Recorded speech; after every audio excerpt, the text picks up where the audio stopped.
আমাৰ কমাৰিঘাটা অঞ্চলৰ জাতীয় ছাত্ৰ সংগঠনসমূহৰ অষ্টাদশ বাৰ্ষিক আমি ৰঙালী বিহুৰ আদৰণি অনুষ্ঠান, নৱবৰ্ষৰ আদৰণি অনুষ্ঠান, এই অনুষ্ঠানৰ লগত আমি সংগতি ৰাখি 14টাকৈ জাতীয় সংগঠনৰ পতাকা উত্তোলন কৰা হৈছে বিহুৰ লগতে।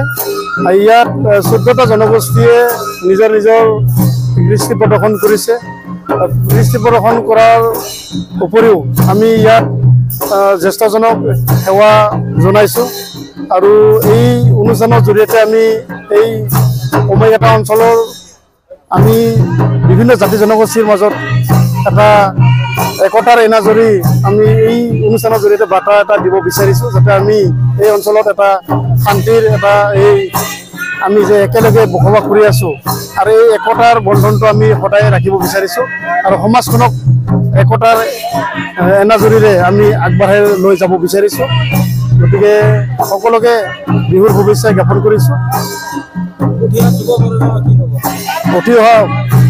উঠি অহা যুৱ প্ৰজন্মক এটা কথাই আহ্বান জনাম, যাতে এই অনুষ্ঠানটো আমি গৌৰৱ যিসকলে দি গৈছে আমি এই অনুষ্ঠানটোক আমি ধৰি ৰাখিব লাগিব আৰু ভৱিষ্যত প্ৰজন্মক আমাৰ যিখিনি জাতীয় সংগঠনসমূহৰ যি কৃষ্টি সংস্কৃতি এটা আগবঢ়াই নিয়াৰ কাৰণে এটা পদক্ষেপক আমি নতুন প্ৰজন্মক ধৰি ৰখাৰ কাৰণে আহ্বান জনাম।